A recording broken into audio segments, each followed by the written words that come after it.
Hello and welcome to a brand new episode of the Nerdpocalypse Podcast. I'm your host, Jay. I'm here with my co-host, Micah. Hey. And a special guest, Rob. Hey guys, thanks for having me.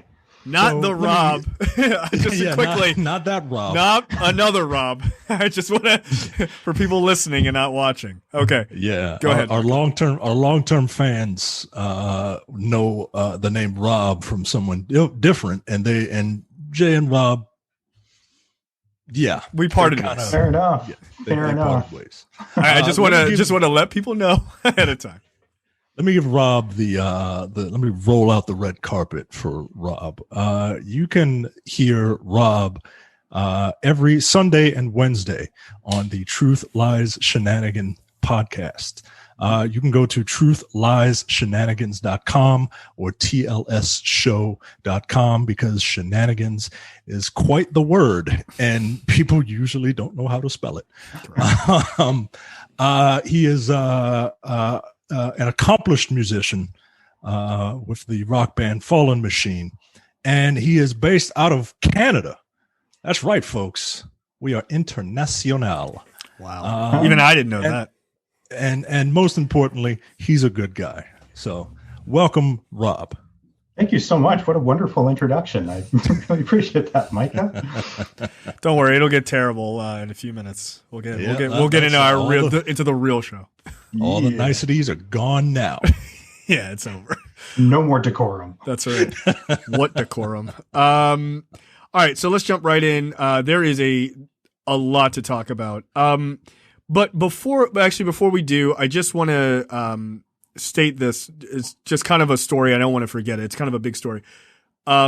Previously, the last couple of months, DC decided to get away from Diamond and Jeppy for publishing their comics, and that was like a huge hit because basically both DC and Marvel both used Jeppy and Diamond to publish all of their books, right? So it was like a monopoly. Well, today Marvel came out and was like, yeah, we're done as well. So they're going with Penguin Publishing. Okay. So that's a pretty that's a big bomb being thrown into the comic industry just today. So just a side note, we don't actually even have time to talk about it because there's so much other stuff. But I didn't want to fail to mention that. So there you go. Considering that Carrie, who is a member of our network, used to work for them, she was the first one to let me know, my former employers are going to die. This is awesome. So we should talk about this. So I'd be remiss if I didn't mention that for her. All right, so let's jump right in. Both Mike and I watched Promising Young Woman. Rob, have you seen this? No, unfortunately, I don't have HBO Max, so I did watch the trailer and read up on it, and looks pretty awesome. Yeah. Micah, you want to do the honors on this? So this is kind of like Kill Bill, but for like rape, right? And you have your heroine, and she is getting revenge for an incident that happened 7 years ago at college. This is a really good movie, man. I really enjoyed it.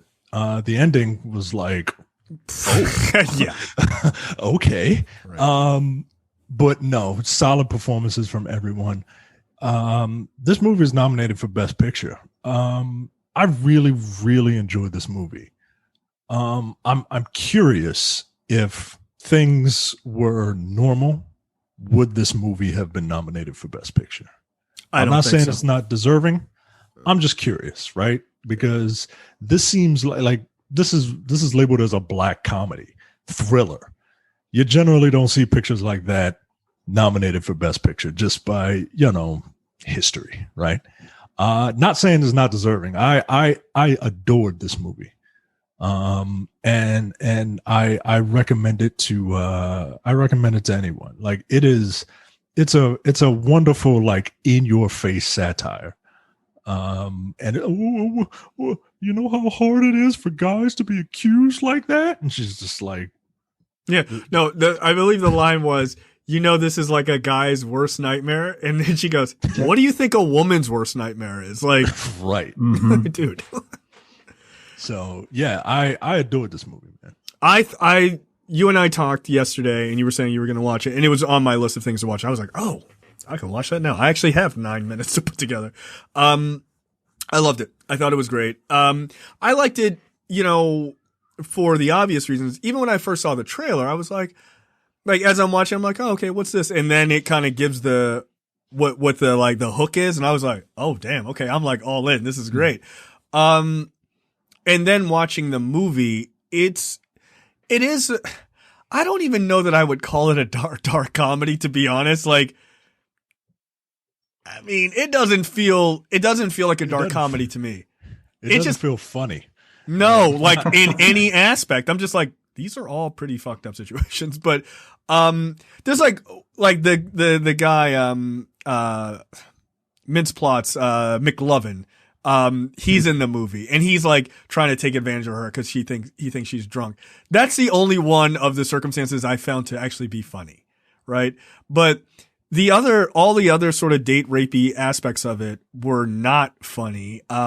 And I thought it took a really good tone of throwing the but I'm a nice guy right in people's faces. Like, yeah, like it does. And I feel like I'm supposed to be like, as a person who's definitely saying, yeah, I'm a nice guy. Like, I'm supposed to feel shitty about even saying that, right? Like, even though I've never done anything like that, they're trying to kill the term, which I appreciated the gusto of that. Like, no, fuck that term completely. Like, whether you are or aren't, like they're trying to destroy it.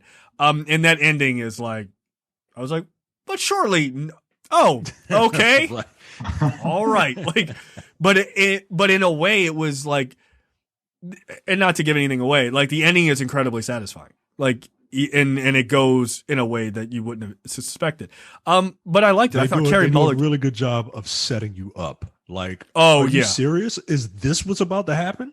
They do a very, very good job of setting you up in that ending. Yeah. So, gentlemen, I need to ask you about Bo Burnham's performance in this, because Bo was absolutely just, when he fell onto the map, he was just absolutely brilliant. I migrated to his style, and then he disappeared for personal reasons. And I respected him even more for that. How does he hold up in a dramatic role? Or I guess, is it more of a dramatic role for him? It is.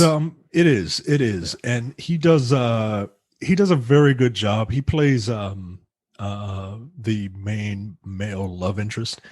And at the point I'm like, wow, this, like, the two of them are really hitting it off. Something's probably going to happen. And he does a very, like, I don't want to spoil it, because if you get a chance, I really want you to see it, but he does a very good job of playing the character that he is playing. Yeah. If that makes any sense, right? Like, when push comes to shove, people's true colors come out, and he does an excellent job playing that character. Yeah, it felt incredibly real. Like his response to the situation felt incredibly real. You're like, okay. Like it's just, it just doesn't feel like acting. And the writing for this is incredibly good. Like, it's incredible. I mean, we're actually going to talk about the director, writer-director of this later on in a weird way. But, and now after seeing Promising Young Woman, I'm like, okay, I'm actually super interested in this other project she's working on. But it's I don't know that it would have been nominated for Best Picture in a normal year. And like you said, not because it's not deserving.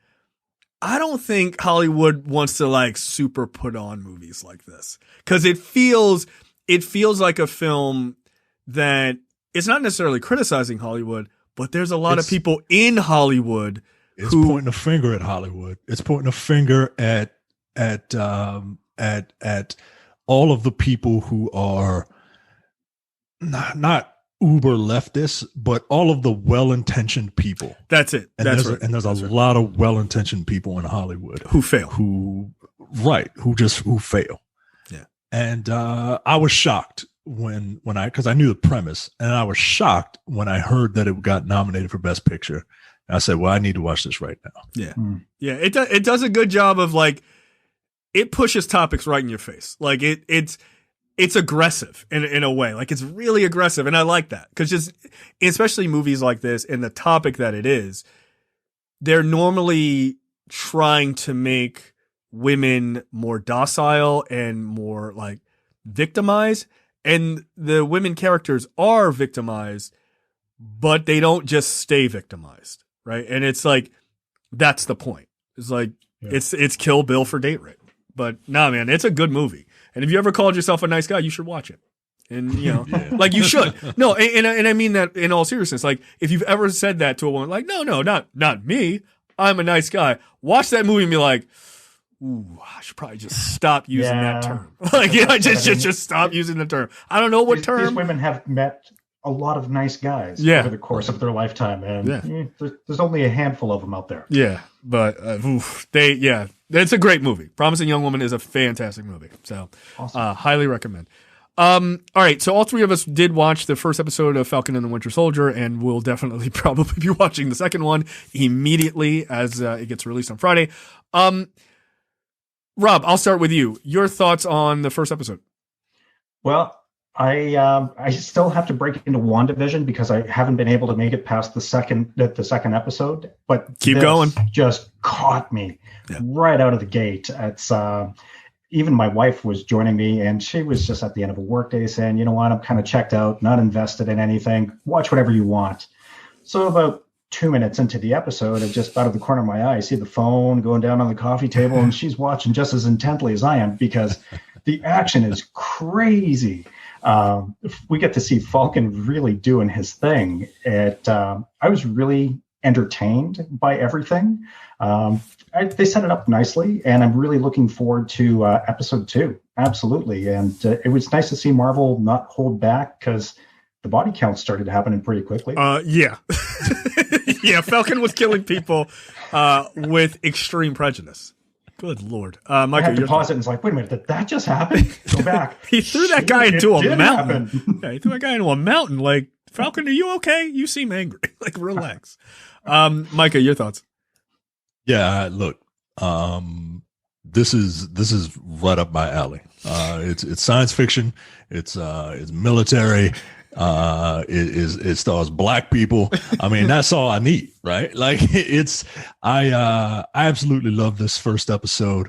I loved the fact that you see big movie style action in the beginning, but that this is still a character piece, right? Like this isn't all flash and no substance.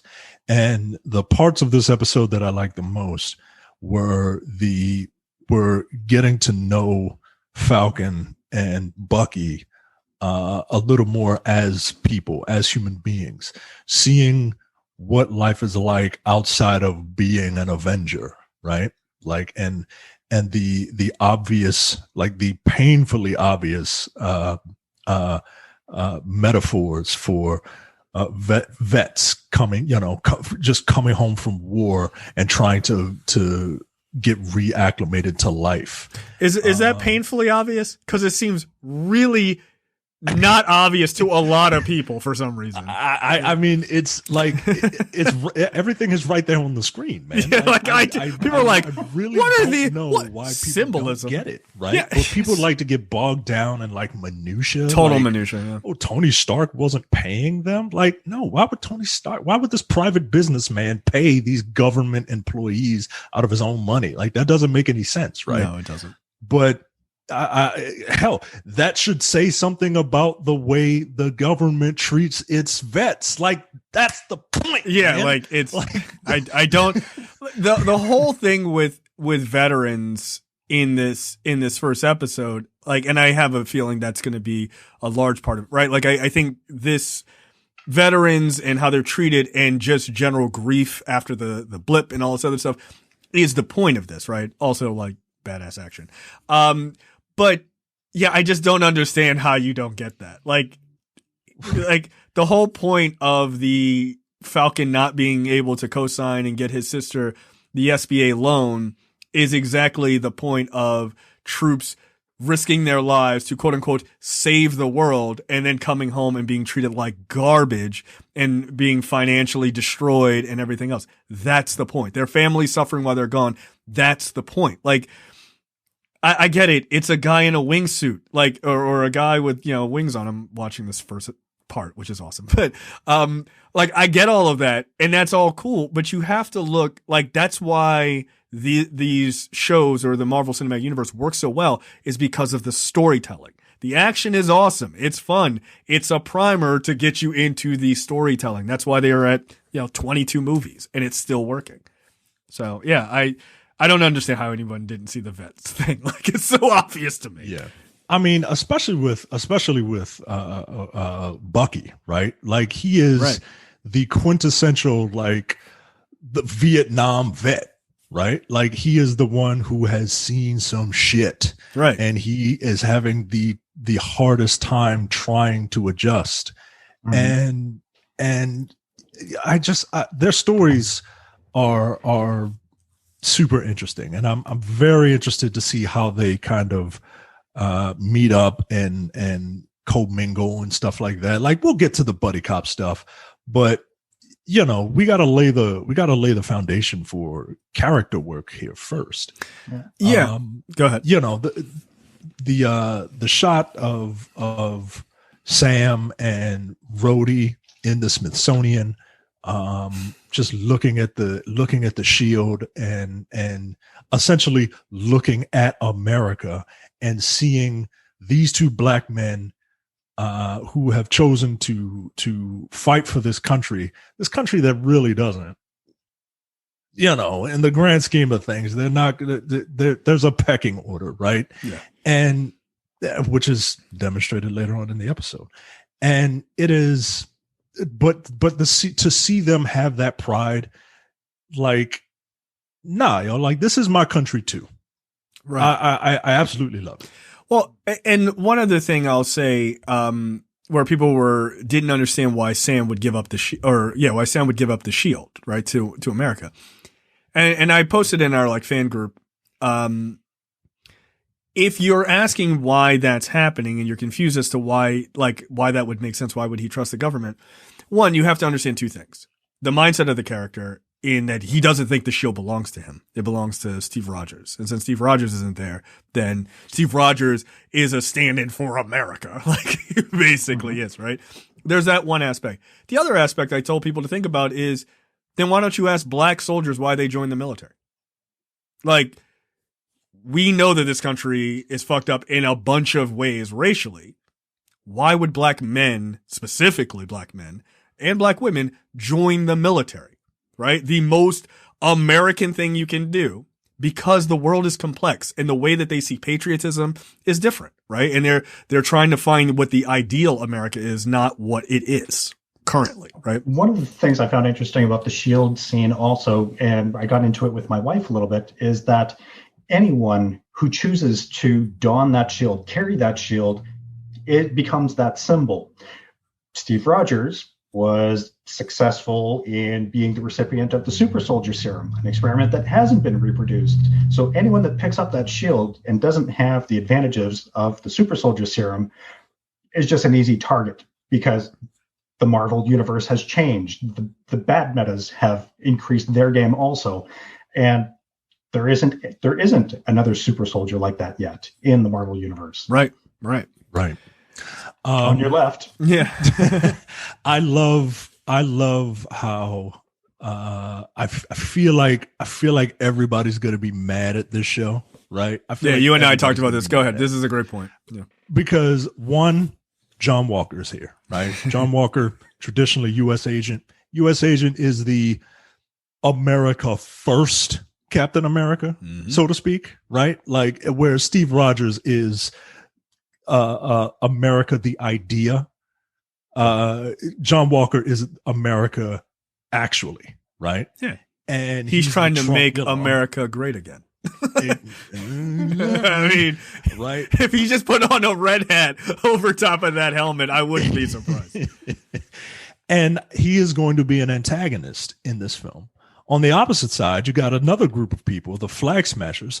The Flag Smashers are based off of a character called Flag Smasher, who does not believe in nations and closed borders, and that's what and they've just expanded that to essentially a terrorist group who believe in open borders. And you might think, oh well, open borders, that's a great idea, right? But these people are open borders by any means necessary, right? And it's like PETA, right? The PETA statement is like, oh, animal liberation. We love animals, right? Of course you do. Yeah. So let's firebomb this animal testing facility. Well, yeah, Yeah, right. How about we stop with that, right? I actually work in a building that's on the Animal Liberation Front website. They're like, these people are evil. I'm like, sometimes you got to kill mice for science, dude. I'm sorry. I mean, but you do, right? Then you sign up. Yep. You come on in here. And I love that they have these two very political extremes, and the heroes are a black guy and a white guy in the center, right? like the metaphors are painfully obvious, right? Mm-hmm. But I don't mind it if it's executed well. And I don't think people have gotten that with Flag Smasher yet. I don't think so. They will, but they haven't yet. I hope Flag Smasher has like on their chest, they all have like a rose tattoo or something, to make it more obvious. Wait a minute, I know that. But overall, I think this is going to be a great series. I'm having a blast with it. I think it's dope. I don't remember the woman's name. I feel horrible for forgetting it. Just because I sent her we had a very funny run-in with her on another podcast. But the woman who plays his sister, Sam's sister, she's in a great movie called Pariah. If people have never seen it, it's a fantastic movie. And she's an awesome person. But it's like to have her in the MCU just as Sam's sister is like a great pickup. Like it's just far as acting, like she's a pretty phenomenal actress. But I'm looking forward to it. I like it. I'm digging it. I'm enjoying the fact that people are not obsessed with theories this time as they were with WandaVision. Like just watch it and just enjoy it. Like that. Yeah, and enjoy the ride. Just enjoy the ride, man. Who knows what's going to happen? I don't know. I mean, obviously Mephisto's going to show up, right? Like, but besides that, right? So yeah, I'm all in, man. I think it's a fantastic start. All right, science and tech this week. Rob, you brought this story. This is a very cool story, actually. Go ahead. So science and tech, are we doing the 3D? So science and tech, we're doing the 3D printed house. I'm sorry. I brought this to the table. Oh, you did that. I'm sorry. I apologize. Yeah. You see, Rob, you see how, this is a cool story. Micah's dumbass sure didn't think about it. No, why would I think you did? Yeah. I'm loving the love. The love. So in New York, they are building 3D printed homes. And my dad told me about this. I'm like, what? You're crazy. You're crazy. But then I looked it up and I was like, wow, this is actually very, very cool. There is a company out there that's building a 3D printed model home to show to people. And the home is like 900 square feet, the model home. But they're actually building an actual, livable home that's going to be 1,500 square feet. And it's going to be less than $300,000 in New York. Like it's Long Island. Yeah, I was going to say New York. Yeah, I was going to say not New York City. Like, just so we're clear. Because it would be $5 billion.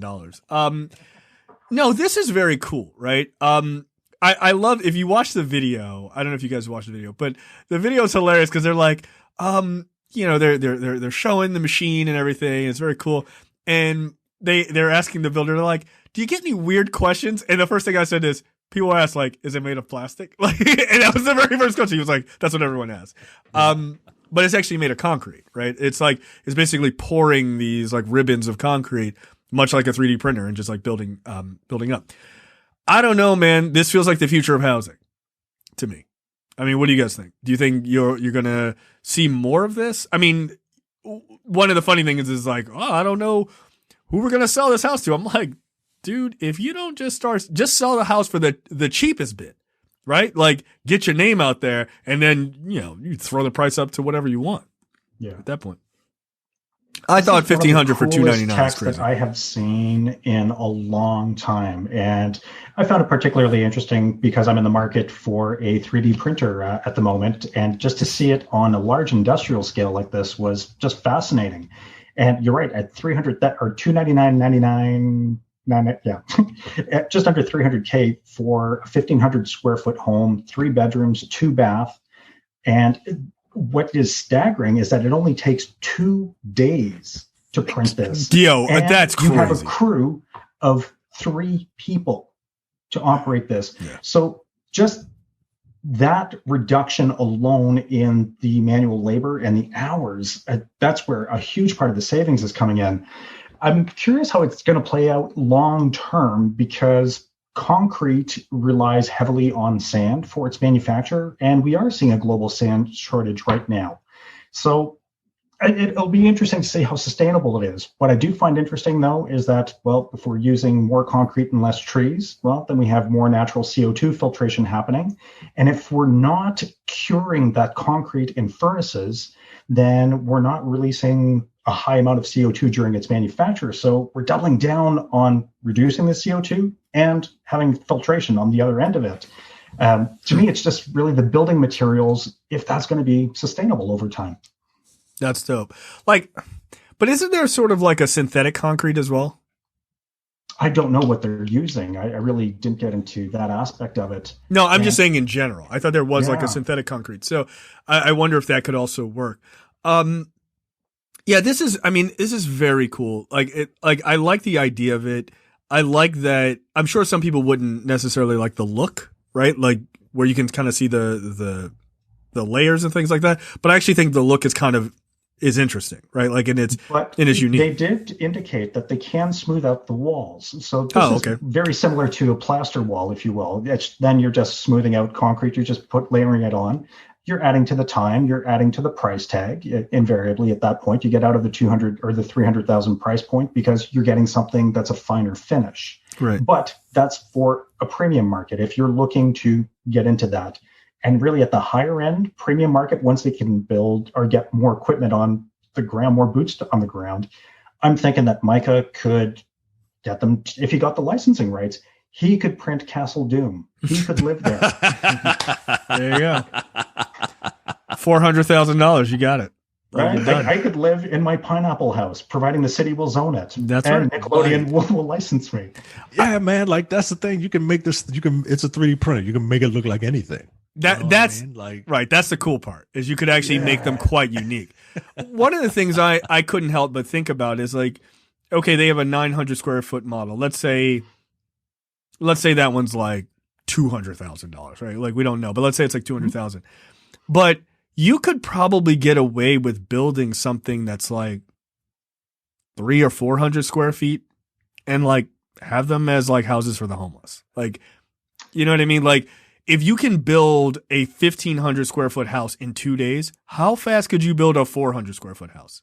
Right? Like, you could crank out at least 3 or 4 a day, right? You know, could build them in a cluster because it is just top down printing. So you could print small clusters of these micro homes, if you will, to help those in need. Absolutely. Like, why not build something like that where instead of having like encampments, you have a place where people could just go and, even if it's temporary, right? Like, hey, it's the winter and, it's Baltimore City where it gets cold as shit. Like, why not just have a place where people could go? Like, I don't know. That seems like a pretty dope idea to me, but, I don't know. I think this is really cool. I hope that this isn't one of those, like, this is a really cool idea that we just never as a society adopt because because big house or whatever industry. Big lumber. Yeah, big lumber doesn't want to get cut out of it. But I would hope that people, if possible, would adopt this. Like, my wife and I have always, like, our dream is to, like, build a house from scratch. I mean, we have a house now, but like to build one from scratch. Like, the thing we want to do is like use like shipping containers because you can make amazing houses. One, not as expensive, but huge houses, and they're made of steel. They're not going anywhere. They're zombie proof. Yeah. Like, come on, man. And that's important. That's important. Yes. So yeah. So why not use these sort of like these different building materials? Like, if these things already exist, or in this case are way better for the environment, why not? Yeah, I would live in a 3D printed house in a heartbeat. Sounds good to me. Yeah. Mm-hmm. Yeah. All right. I'm sorry. This is your story. Stupid / weird tech. This is a story close to your heart, Rob. Oh, is it? No. So yeah, I found this crazy hat, the Capitalist Ultra Laser Cap, made by Curelix, based out of Miami, Florida. And this is a company that has a lot of different hair growth products, and they also have back pain belts that all use the power of lasers. So battery-operated lasers directly on my head disguised in a ball cap? Yes, please. Yo. Oh my God. So, and they've got 3 models, 410 megawatts for about 1,000 USD. yo, these numbers are insane. A 1,000 megawatts for 2,000 USD, and a 1,350 megawatt model for 3,000. Don't worry, you can also get the overpriced extended warranties with them also. Yo. To grow back hair. All right. That's the claim. Yeah. So they use laser technology. It's this like a laser cap, and it just has this array of red lasers that stimulate your follicles to promote hair growth. Although any hair growth that you may experience is purely coincidental. Come on, yo. They use lasers to close pores. Like if you have if you don't want nah, yo. Like, this is ridiculous. No, First of all, disagree. If you're going to buy a cap if you're willingly going to shoot lasers into your brain, I guess you deserve to lose $3,000. But yo, come on, man. Like this is ridiculous. Like, who's falling for this? And who's falling for it at $3,000? No, I'm kidding. Relax. No, I'm going to take the same attitude I took towards the sex toy that was sent to us by the company, that we talked about on a Stupid Tech, and it was men able to have a female orgasm, and we called shenanigans on that, and they sent us one. Which is why Terrence still hasn't been back on the show in months. I don't care what he says. No, I don't believe that this will work. Capulus, I challenge you. Send us the Capulus Pro. I will wear it. Look at this head. Look at it. It's missing like so much hair. Send one to Canada for Rob. He's got nothing. Both of us are sporting beards because that's the best we can do. That's where all the testosterone went. Yeah, that's it. It runs screaming from the top of our heads down to our chins. No, I'm not buying it. Like, it's $2,300. Come on, man. Really? No, I'm not buying it. I will say this about their website, though. I went and hopped on and did my research, and the chat assistant came on right away. Hey, can we help you? I was like, nah, I'm just looking around today. And they were like, hey, let us know if you have any questions. Well, I have so many questions, but none that you are going to want to answer today. Right. Is this fake? How high are you? What is the weed like there? This thing is essentially a portable electric chair, right? Like you put the electric chair cap on you when they're getting ready to kill you, man. I want to try lasers. Like, lasers generate heat, don't they? No, it could be a cold laser. Like the ones they shoot into your eyeballs for LASIK. Oh, no, but see, they have a deal. Right now it's $600 off, which is, I don't know if you guys know. That's I don't know. They're practically giving them shipping and the exchange rate. I'm getting really fleeced here. Yeah, no, you are. No, you can't have this in Canada.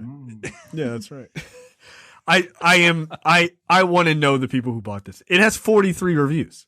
Who are the 43 people? People love it or hate it. There is a class action lawsuit against them that was launched by a woman in California because it doesn't live up to its claim. Yeah, no kidding. Who knew? What? You're preying on my vulnerabilities and this product won't deliver? Come on. That's $2,300 is a wild cost. Like, it should be this feels like something that should be $59.99 on Wish.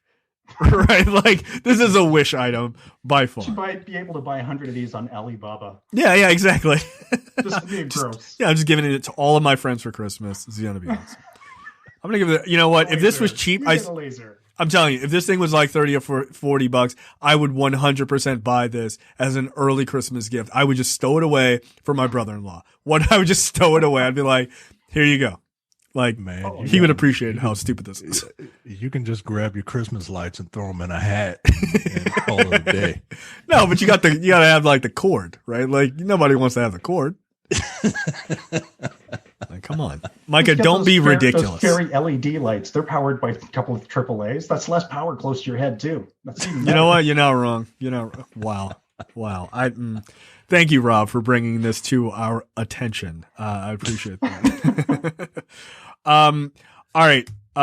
Let's jump right into lightning round. All right. Issa Rae of Insecure fame has signed an 8-figure film and TV deal with Warner Media. Issa Rae has re-upped her commitment, inking a new 5-year deal, a new 5-year overall deal that brings her Hooray Media label in partnership with Warner Media.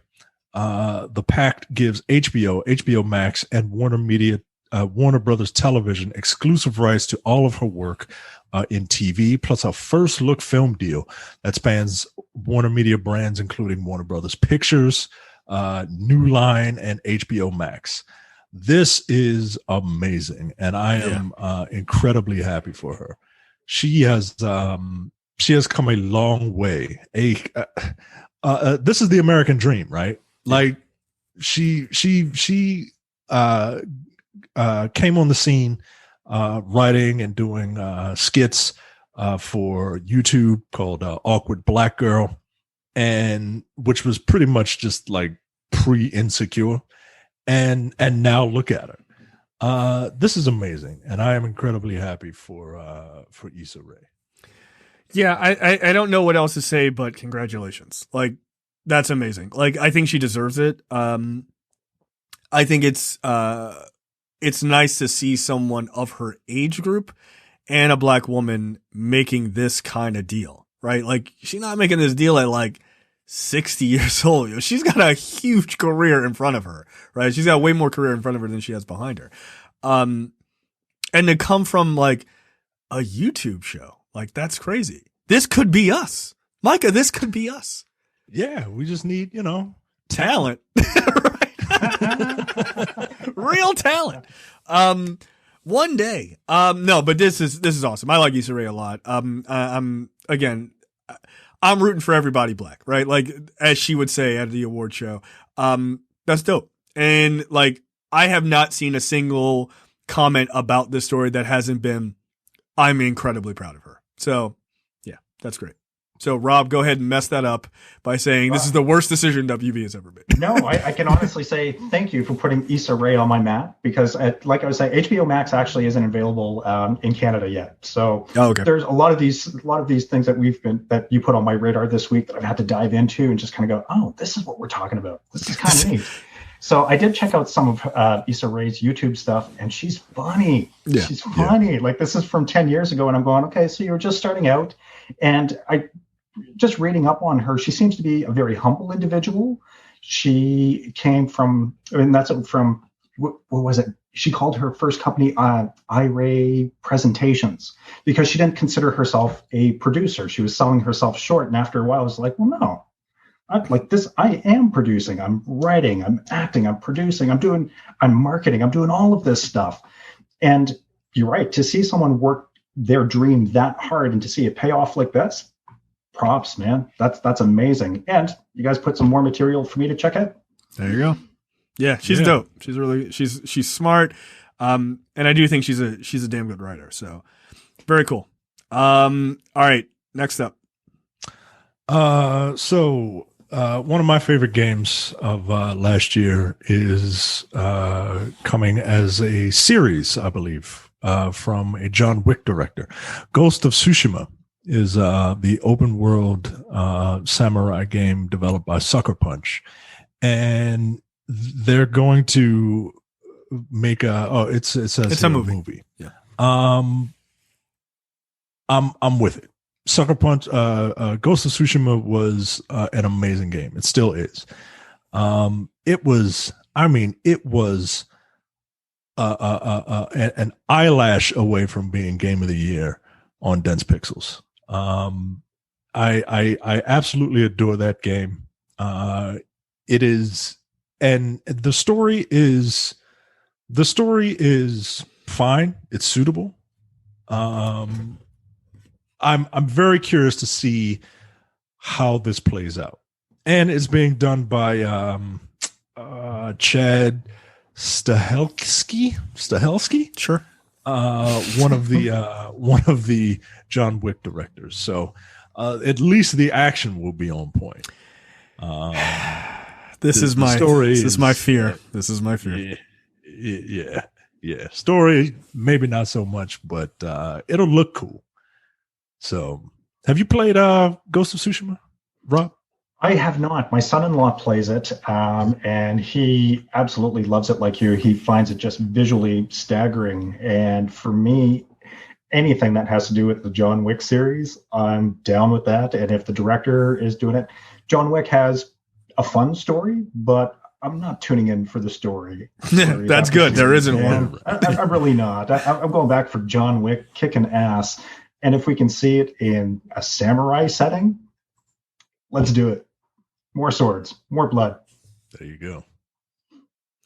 Yeah, look, I've only seen clips of this game. It looked dope. I love samurai anything. So I'm all for that. My biggest fear is that the story will be non-existent, and the action sequences will be amazing. Which is fine, I guess. I would really like a good story. I love a good action sequence, but as the older I get, I'm like, I really need a story. I need a story. Because otherwise I could just watch your movie on YouTube clips, right? Like I don't need to sit for 2 hours. But other than that, yeah, this is dope. I would love if they really, I mean, look, John Wick doesn't have a story not because of the director. It doesn't have a story because of the writing. Right. So if they get a good writer to do the story, then I'm fine. I don't care. Like, and I don't even need something that's super deep. John Wick 1 story is enough. Just that John Wick 2 and 3 didn't even have that. Like, so I don't need, I think John Wick 2 and 3, they tried to world build. No, John Wick 2 did not do well. They were building the plane while they were flying it. Yeah. And it's a little shaky. Yeah. And look, doesn't mean I don't enjoy those movies. Though I don't think I really like John Wick 2 that much. John Wick 3 I enjoyed, but that was just a bunch of action sequences. Like there was no story. I mean, that was literally a video game, right? Like, hey, you go to the Halle Berry level and she's your companion with her 2 dogs. Okay, now you go to the desert level. Right. Okay, now you go back to the New York level and now you got to climb up the hotel or whatever. Like it was literally levels in that movie. Yeah. And I'm fine. But, it ain't a story. Like that's my only thing. And look, if it's I don't know what the story of Ghost of Tsushima is, but if it's just like I was wronged and I'm getting revenge, that's fine. That's John Wick 1. Like that's all it is.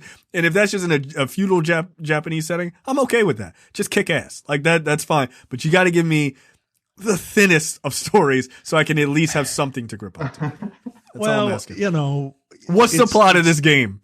It's all about like the Mongols are invading Japan, and you have your main character Jin, who is trained in the way of the samurai, which means honor above all else, right? And if you don't fight people straight up in a fight, you're a dog, right? And They have this huge battle. They fight them straight up. They lose. Jin gets away. He meets up with someone. She teaches him kind of she teaches him that he has to embrace like dirty fighting. Like you gotta sometimes stab people in the back in order to get ahead. And that is against his whole moral philosophy. It's against everything he's been taught. So he wrestles with what he's been taught versus what is practically going to work to save the people that he cares about. And that's the journey that character goes on. And I feel like that's not going to happen. No, you're not. The John Wick director? No, I don't think so. That being said, that's a pretty good story. Yeah. That's a pretty good story. It's That's got enough. like side stories, and, other characters have very interesting arcs, and, it's a lot of shades of gray. And I think you're just going to see shades of red in this movie. That's fair. Which, if that's what it is, then that's what it is. But I would hope that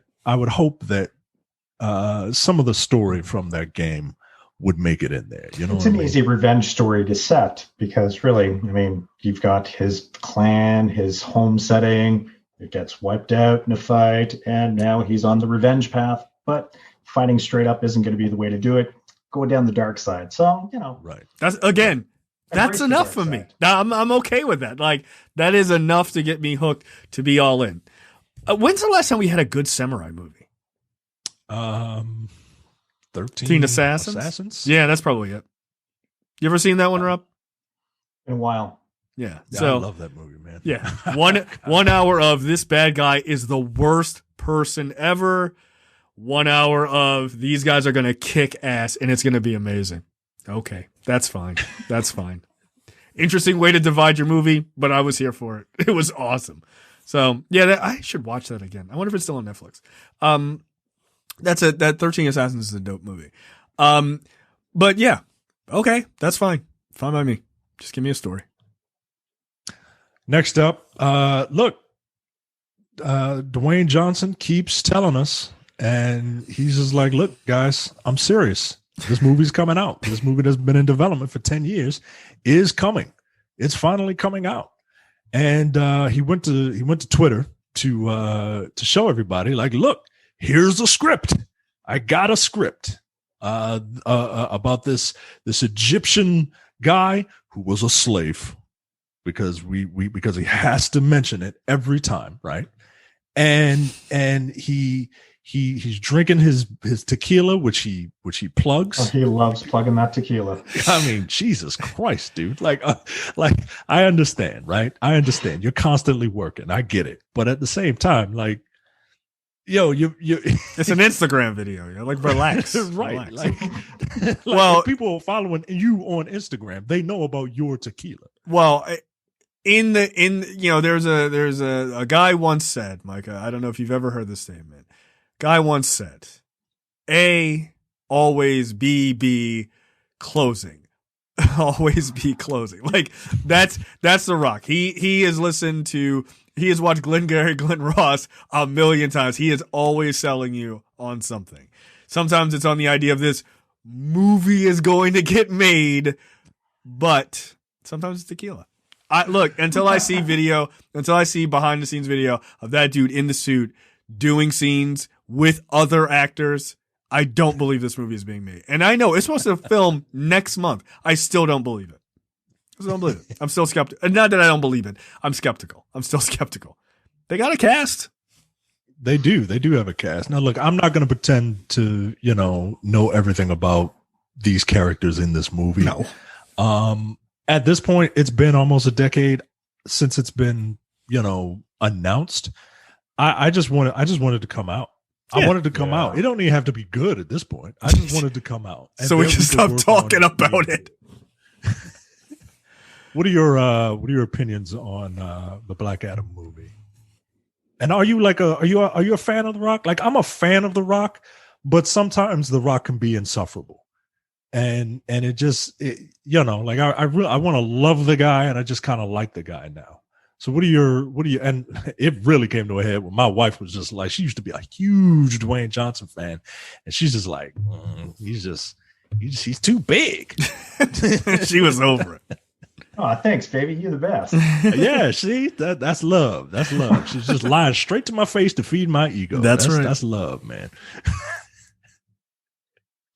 What are your thoughts? I really hope this movie is being made. I really do. And if it is being made, I hope that it is Dwayne Johnson playing Black Adam and not Dwayne Johnson as Black Adam. Right. Yeah, that's a fair point. Because it's his persona. It's who he is. He's this big, lovable, strong oaf, and I mean, he's definitely a bit of a badass too. So casting him as Black Adam would be brilliant, and to see him go toe to toe with Levi, that'd be awesome. Okay, at some point, yeah, whenever they decide to link up. But it's like that's it. It almost seems like this is a damn trope. So until there's actual footage, him doing stuff with actors, I don't know. I want it to be because I really want it. I love the anti-heroes. I love these darker characters, these darker storylines. So fingers crossed. There you go. Yeah, look, we'll talk more about another actor who is joining the cast, which should be interesting. But yeah, look, I just make the damn thing. For the love of God, just make it. That would be nice. All right, next up. Dame Helen Mirren is going to play Hespera, the villain in the Shazam sequel titled Shazam: Fury of the Gods. I still haven't watched Shazam. I just keep forgetting about it. Maybe I'll watch that this week and talk about it next week. And, it's actually pretty fun. You know, be on the cutting edge of 2 years ago, on the zeitgeist of movie fandom. It's not a bad movie. I think it's one of DC's best, actually. Like I tweeted about this earlier today. Like it is the only DC movie, and this is not like, I'm not saying this is a detriment or a knock to like Wonder Woman or any of those that were actually well received. Well, the first Wonder Woman. Like this is the one that is geared the most towards kids, and it makes sense, right? Like just the nature of the story. This is the turn that they should make, right? Like they don't all have to feel like Shazam, but the way in which this one hit sort of all four quadrants of like mom, dad, son, daughter kind of thing, that is exactly what DC should be aiming at. And this one felt not like a Marvel movie. It felt different, but it also didn't feel like a Zack Snyder movie, right? Like it had its own thing, and it very much was inside the, DCEU. Like the kids at the end, there's like doodles of superheroes, and it's Jason Momoa as Aquaman, is Gal Gadot as Wonder Woman. Like there's no question that they don't exist, in that world. Like kids are wearing Superman t-shirts, but it's the Henry Cavill Superman logo. Like they know who these people are, and they look up to them. Yeah, look, I look forward to this. I'd like to see what they do. I'm looking forward to the sequel also. I love Helen Mirren. She portrays strong women on film so well. Casting her as Hespera, who's the daughter of Atlas, it's old school. I like it. Like, Atlas is just an old school character. I think came out in 1964 or so. So as long as they learn their lessons from that bad enchantress Kara dancing, I really want to see Helen kick ass. I don't want to see her do this awkward herky-jerky dance to work her magic. Why are we doing that? And Helen Mirren has a beautiful voice. I want to hear her voice. Yes. Yeah. Look, I'll watch anything Helen Mirren's in. So, no, this is dope casting. And I always like the fact that Helen Mirren will do just about anything. Like she just likes to have fun as an actress. So yeah, I mean, she's earned it, right? Like, oh yeah, absolutely. All right, I want to be in a 3-hour Fast and Furious movie. Do it. Yeah. All right. Okay. And no one's turning her down. Like, all right. It's fine. Yeah, because everyone loves Helen Mirren. So yeah, look, I think this is cool to have her as the villain. I mean, but this is also, I wouldn't say, like, I don't mean to imply like this is copying Marvel by any means. It's not, but I like that they're taking these older established actors or actresses like Cate Blanchett as Hera, and then, Helen Mirren, in this as like these big time villains, like letting these like very prim and proper older actresses like really lean into these villain roles. I think that's kind of dope. So I don't think it's copying, but I think it's just a cool precedent that's happening. So there you go. Very quickly, the last two stories. A new National Treasure series has been given the green light at Disney Plus. I'm looking forward to this. National Treasure is Indiana Jones, but like localized. You know, Indiana Jones before America, instead of Indiana Jones gallivanting around the world, stealing things that belong in museums. And it is going to explore timely issues of identity, community, historical authorship, and patriotism, told from the point of view of Jess Morales, a 20-something-year-old dreamer who, with a diverse group of friends, sets off on an adventure of a lifetime to uncover her mysterious family history and recover lost treasure. That is what I'm interested in with this series. The fact that it is told from it is an immigrant going through, or a minority dream. I guess a child of immigrants. She's an immigrant. Child of immigrants. Well, yeah, technically, yeah, they're dreamers. They are immigrants, but yes and no. But they're considered American citizens, basically. Right. That's what I'm looking to see how this series shines a light on America through that lens. Yeah. Like, they just took the look, I've never seen the National Treasure movies because I thought they looked ridiculous. But in hindsight, I just realized they're both on Disney Plus, so I will watch them. You should. Yeah. And this is not my Nicolas Cage bias talking. Like, you should. Because they're just kind of fun movies. And I'm with Jay, and I've never seen the movies either. And I'm against you, Micah, because they're Nicolas Cage movies. I'm tired of Nick Cage in it, man. Really am. That guy's in everything. Fuck, give somebody else a turn. Go marry another 25-year-old. No, God, he needs to be in 700 movies a year. He has to be. I'd probably check this out because we won't be Nick Caging it, and it'll be a different story. But, seeing as it's on Disney Plus, and it's part of the zeitgeist, I should watch it so that I can at least know what I'm missing or not missing. It's they're fun movies. They're just fun, like, adventure movies. You know what I mean? And Nicolas Cage is like, he's not bad. He's not caging it up. You know what I mean? Right. Like, he's not yelling and screaming. He's not yelling the alphabet. You know what I mean? He's not like sitting in a bed in full leather jacket and leather pants while some woman is riding on him while he's got a shotgun in one hand and whatever happened to drive angry or whatever. Like, he's just a dude. I'm gonna drink beer out of your skull when this is over. That's literally what happened at the end of that movie. Jesus Christ.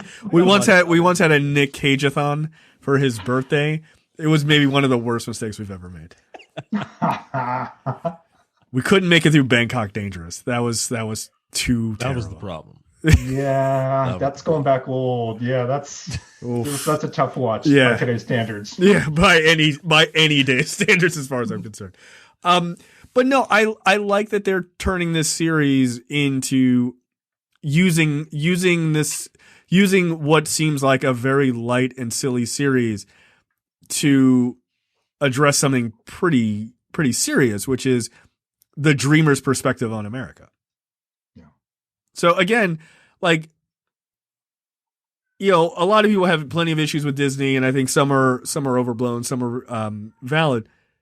Their ability to take things like this and Falcon and the Winter Soldier, which should just be a military buddy cop action thing and have no meaning, and their ability to inject real meaning into these things and real perspectives is why they keep on top.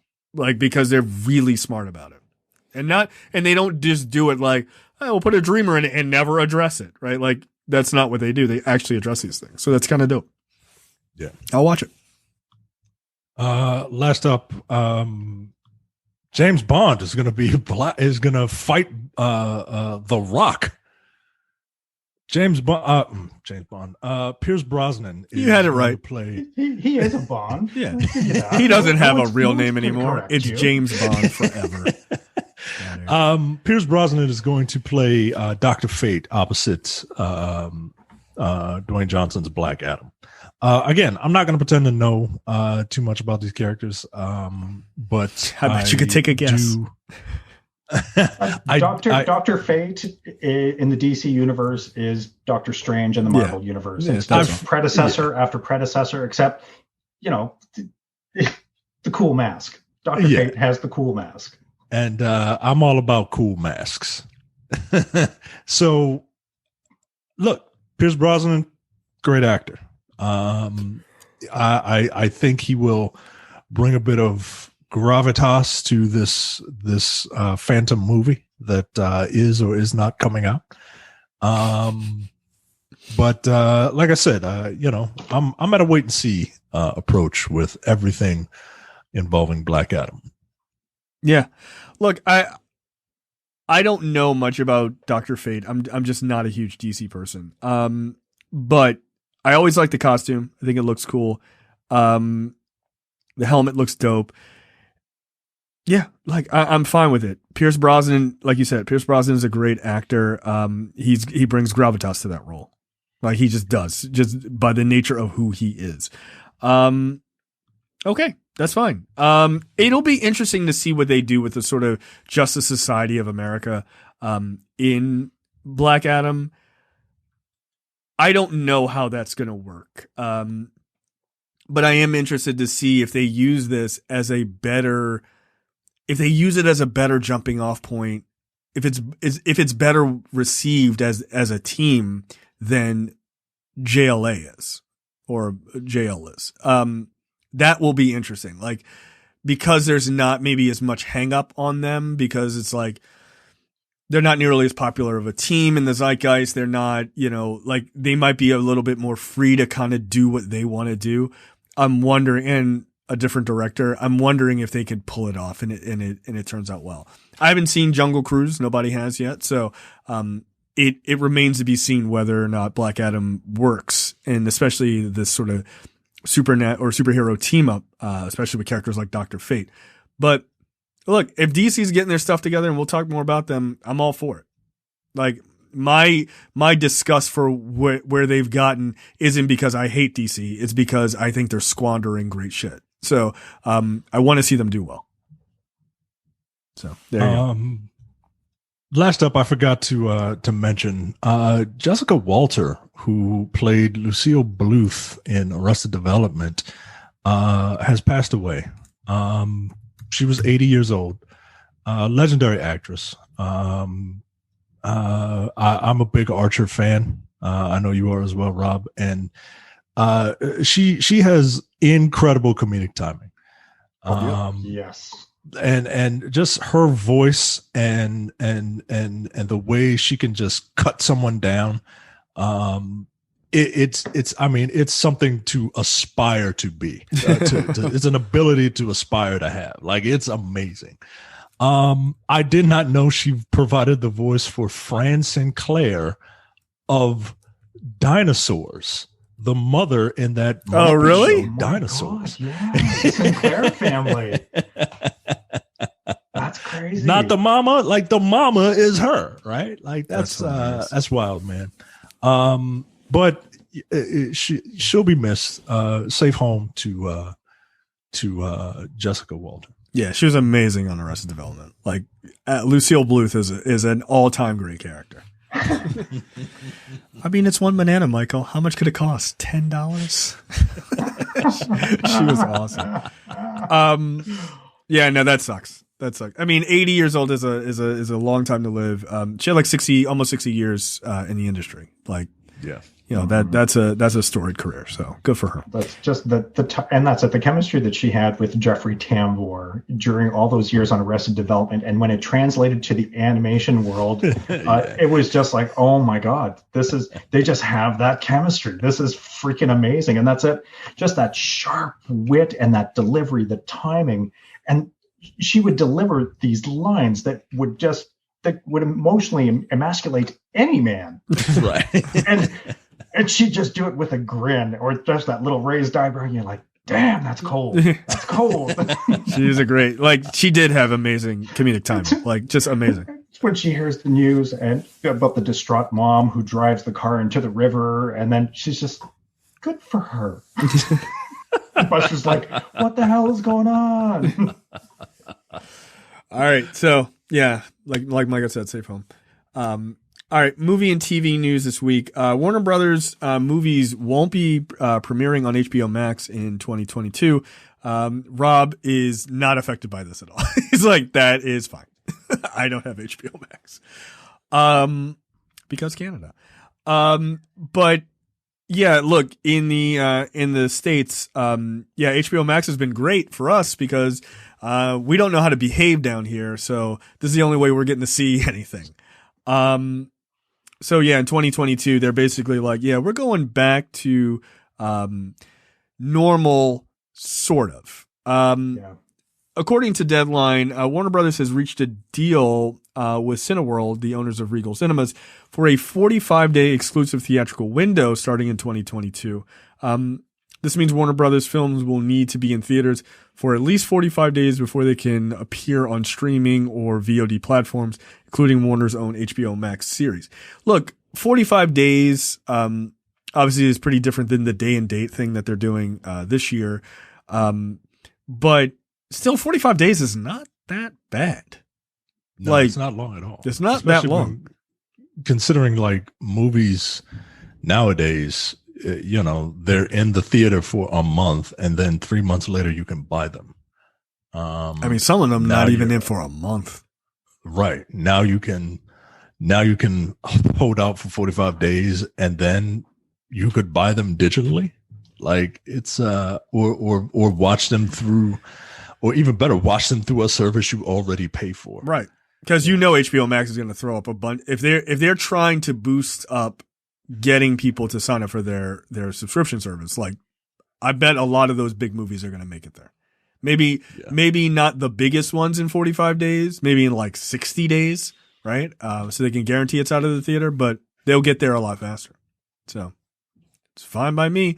Like we said, things might change back once COVID ends, but those changes are not going to be 100%. Like you can't give people access to all of this stuff at home and then expect them to be without that going forward. Like that chickens right. are, and that's exactly it.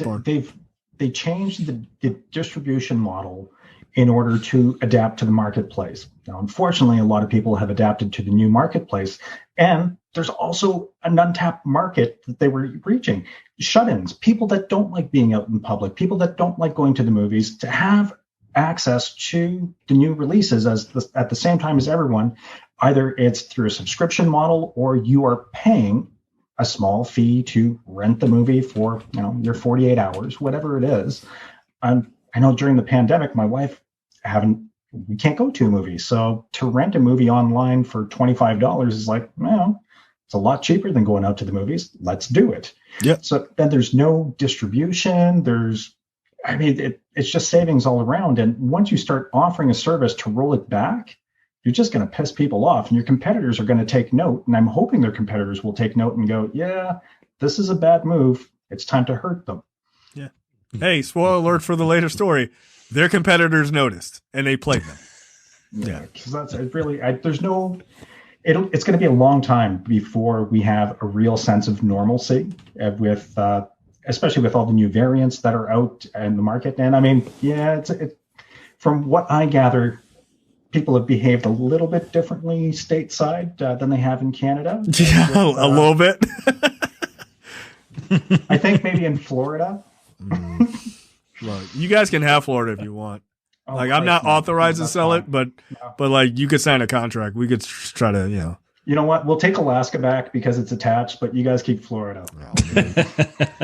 Florida is the penis of America. Isn't it though? It's full. It's chock to the brim of dicks. I'll just say that. Yeah. So the other part of this is HBO Max's day and date premieres for the movies. Did make some sense, obviously this year, but they're also talking about. They're giving. Where is this? Another deal they're working on is basically copying what Universal and Paramount did. Which shortens the 90-day window that they had before things could go on like PVOD and things like that. And they're basically saying films have to be in the theaters for at least 17 days or 31 if the movie makes $50 million Meanwhile, Paramount agreed to a 45-day theatrical window for larger films like The Quiet Place Part 2 and a 30-day window for smaller films. Like, that to me makes sense, right? Like, you shouldn't put movies like Avengers Endgame on the same listing as some indie movie, right? Like, there are movies that, like, you know, indie movie people are going to come out to see for the first couple of weeks, and then that's it. Like, it's just going to die. You might as well get it onto streaming or paid video on demand or something like that so that more people have access to it than to hold it for 3 months. Like, what is the point? Make all your money now before people forget about it. So, I do like that they're kind of doing a tiered system. That to me feels pretty smart. Next up, Disney Plus is working on a series focused on the Marvel hero Echo, who will be featured in the Hawkeye spinoff, which, thanks for spoiling that. We didn't know that that character was going to be in it. I don't know why, like, Variety put it up. I'm like, well, fuck it. She's getting a walk-on in Hawkeye. What? Like, yeah, like, we didn't know that. Thanks, guys. The show is going to center... the show is going to center around Echo, a deaf Native American character who will be played by Alaqua Cox in the Hawkeye series. So, look, I don't know anything about this character, but a deaf Native American screams Disney trying to hit every demographic they can to make sure that everybody feels like they have a hero. And I don't say that as a negative. I say that as this is a smart move. The notion of, you know, get woke, go broke is actually the opposite of what's happening. It's pay attention to everyone. Everyone will give you money. Like, like, hey, I'm like, I got a deaf kid. Like, my kid would like to watch that. Okay. Hey, my kid's blind. Here is the Daredevil series with, you know, like, we're going to give you, listen to it. Yeah, listen to it or whatever. But that's what they did, right? Like, there was a complaint when Netflix put out Daredevil that there wasn't an ability for blind people to be able to, I guess, see it in whatever, like, specific technology they use. There wasn't a descriptive language, descriptive video channel. Right. And people complained to Netflix and they were like, oh shit. Okay, that you're right. That makes sense. Like, people would want it. Sense. Yeah, people would want to have that. That blind people might be interested in this blind superhero. Yeah, and then they fixed it, right? So this makes sense. Like, however, I don't know. I mean, you know, besides obviously just reading subtitles, I guess that's the best way to present this. But you know, I'm not in the, you know, the deaf community. But that's dope. Look, man, everybody should have a superhero. That's the whole point of these characters, right? You know, whether you're, a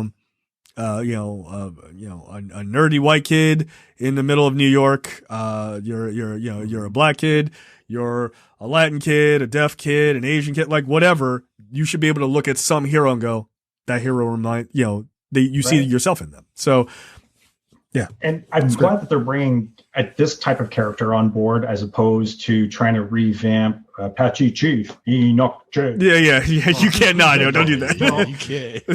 Like, we don't need that character. Are you sure? We're pretty sure. It's being Canadian at hitting on Indigenous affairs. I mean, that's a big thing here, where we have Black Lives Matters spawned BIPOC, Black, Indigenous, and peoples of color, and the Indigenous peoples do suffer a lot of the same type of discrimination that the Black community endures stateside. It's not to say that Black people have it great over here either, but there's definitely parallels. So to see a Native American character, someone Indigenous, and someone who has a disability, okay, that's kind of cool. Yeah, that's kind of cool. And her ability to mimic, I would love to see her fight the Taskmaster or something like that. Look, it's inevitable, right? Like they've got to be lining that moment up. Like, why don't we just see? Like, is this just going to be a stalemate? like, all right, what are you going to do? All right, I'll do it. God damn it. I'm getting tired, man. Perfectly symmetrical violence isn't solving anything. Right. We should probably talk about it. So yeah, look, I look forward to it. Again, I don't know much about the character, but I do think it's pretty cool.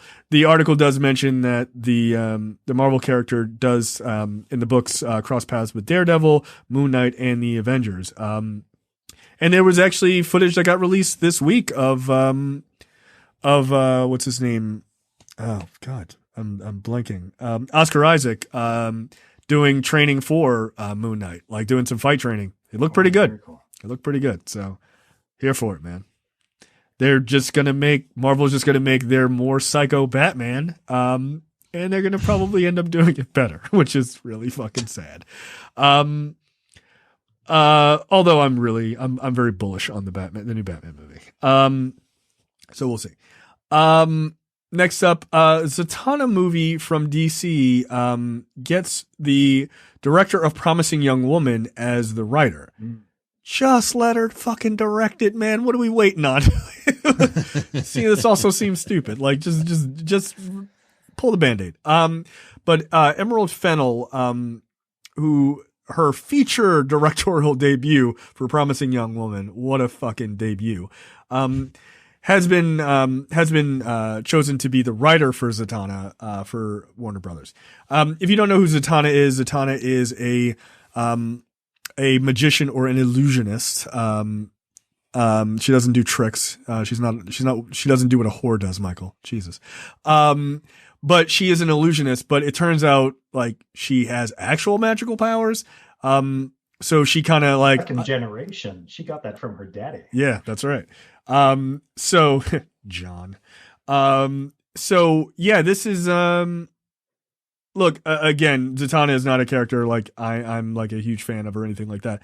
But I like the idea of them doing this character because it's kind of a unique one in the DC universe as like branching out from sort of like the standard, JL characters. My thing is I'm way more interested in this after watching Promising Young Woman to see what she does. Yeah, normally I'm not into like the occult. Like Zatanna is like the gateway to the occult version of the section of DC Comics.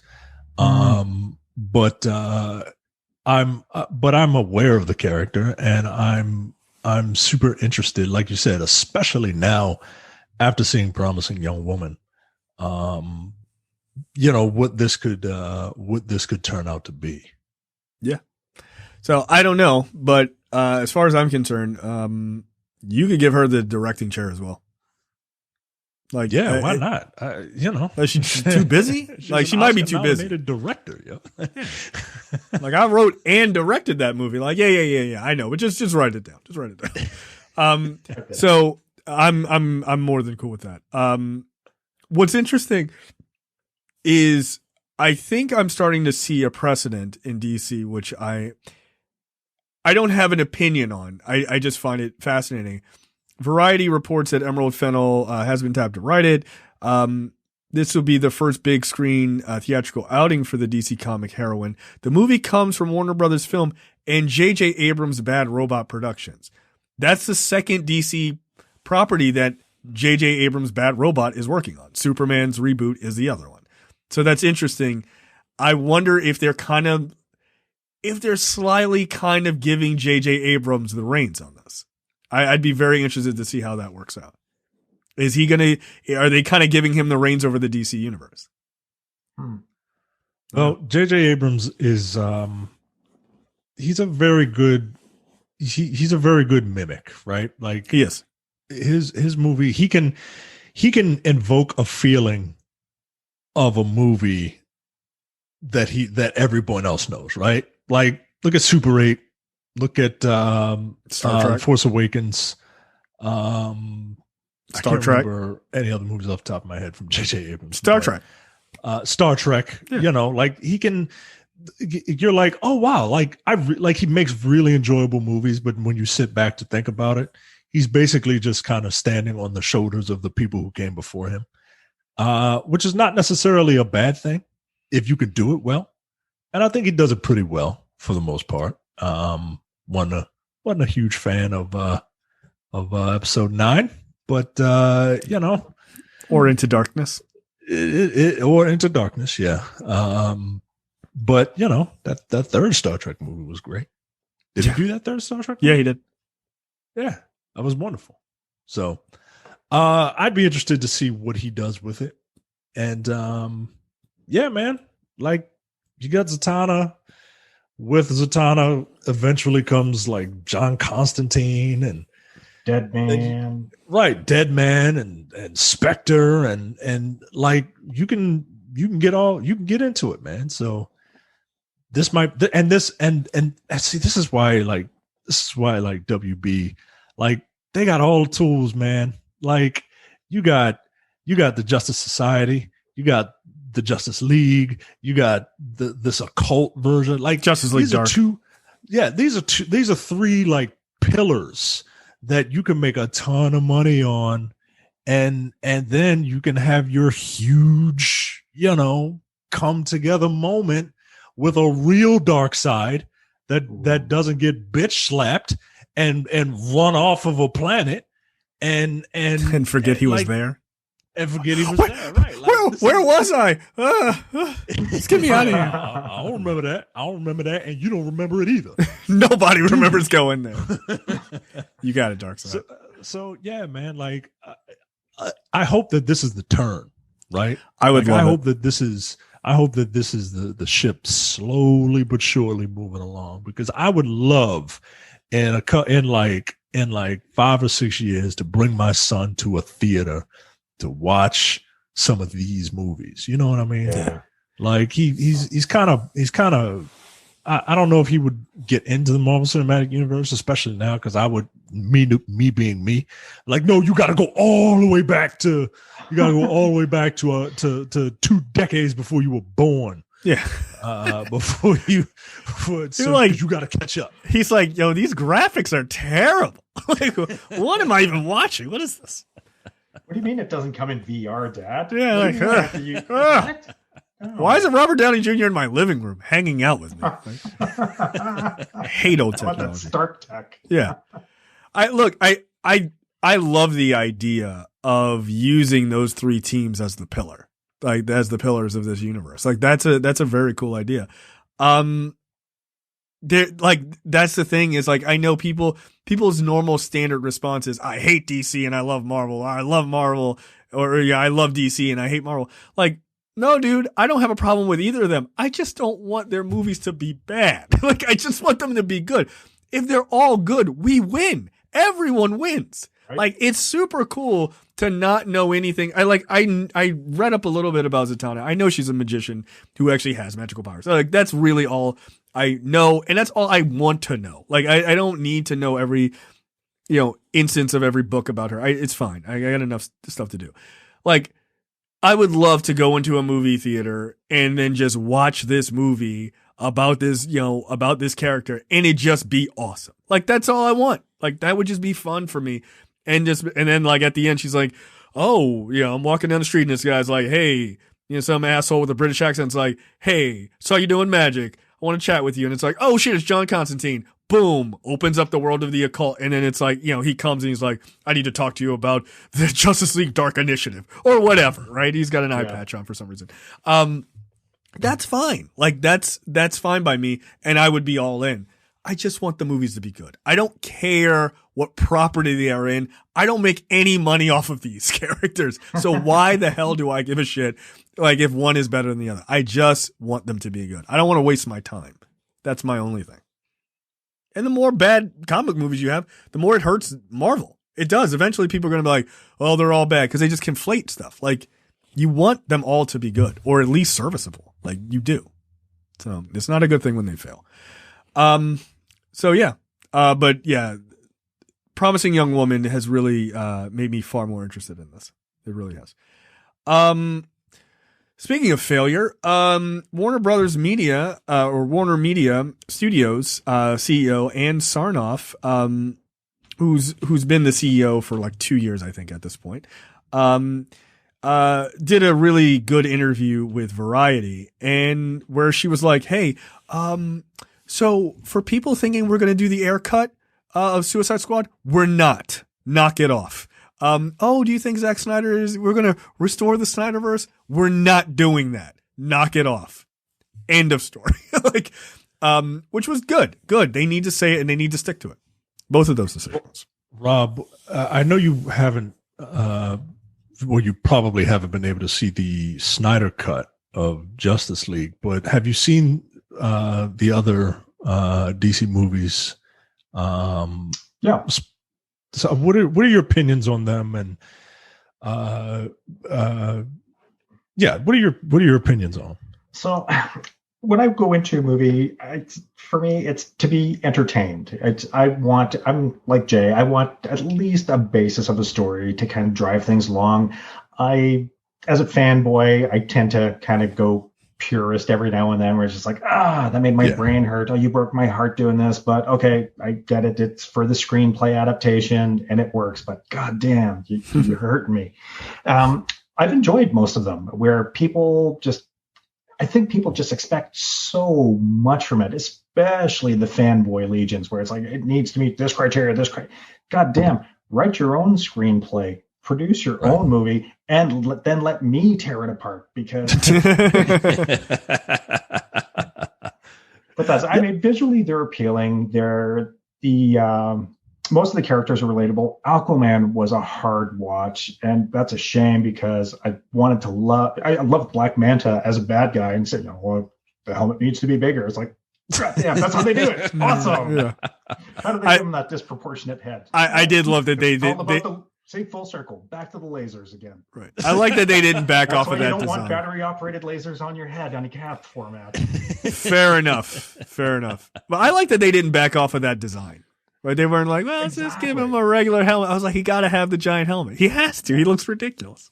They're fun adaptations of the DC universe. They really are, and it introduces characters. And I mean, you're going to reboot Superman over and over and over because he needs to be this new fresh face, relatable.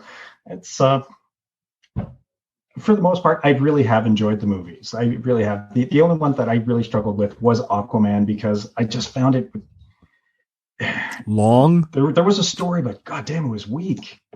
Yeah, I'd be really interested to hear your opinion on the Snyder Cut when you watch it. It is a better movie than the theatrical version, but it's also like too long, right? Like there's a lot of wasted shots, I believe, and there's a decent movie in there, but there's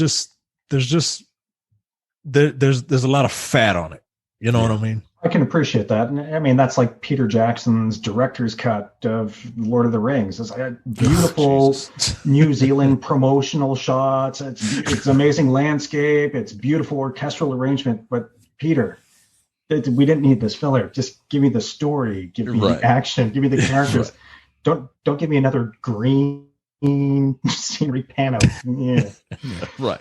So I don't know if you saw the statistic, but someone calculated the amount of the percentage of the Snyder Cut that was slow motion. Did you see this? Oh no. Yeah. It's 10% of the movie. It's 24 minutes of slow motion. So it's less than 300 still. Yes, that's fair. But definitely not by percentage. Definitely not by percentage. The funny thing is, I give 300 a total pass because that didn't even have a story. Like, I mean, it was just like, bad guys are coming. But we learned where Sparta was. Yeah. And everyone in Sparta had Scottish accents, apparently. I love that movie though. Like it's based on the comic book, which barely had a story. Like it just barely had a story. Zack Snyder, again, another person given the right script is really good at mimicking, right? Like he is. He's just like J.J. Abrams, though I think Abrams is far better at mimicking than Snyder is. So yeah, Warner Brothers is not extending any more of the Snyderverse. They are cutting ties to all of that, which I think is the smart move, right? Like it clearly did not work. It just clearly didn't. You know, I don't know if I even have it on the docket. And No, I don't. But oh yeah, it's the next story. But they're so they're cutting ties. I mean, Sarnoff mentions, which I think is smart. They are clearly going in a direction that is she's basically saying they're trying to do what Marvel did without saying that, which is they're trying to do movies and television shows that connect into each other and like work in this like this larger world. Some people would say, "Oh, they're copying Marvel." Who cares? It works. Like if it works, I don't care. You can make unique stories. I don't care if you have the movies and the television shows connecting to each other. Who cares? That's just making money. Like I'm fine with that. I don't begrudge them at all. I just want the stuff to be good. Right now, everything feels too disparate, right? Like you got the movies and then you got like the CW shows and then you have the HBO Max the HBO Max shows. It's like they're three different worlds. Like I get it. There's a multiverse, but you're just kind of just saying that because everything is, disparate. So although, Ezra Miller's Flash showed up on the Flash. It's stronger in the DC universe than it is in Marvel. Yeah, it is 100%. But I mean, you've had Ezra Miller show up as the Flash on the CW Flash, which was kind of a fun moment. Like I thought that was kind of cool.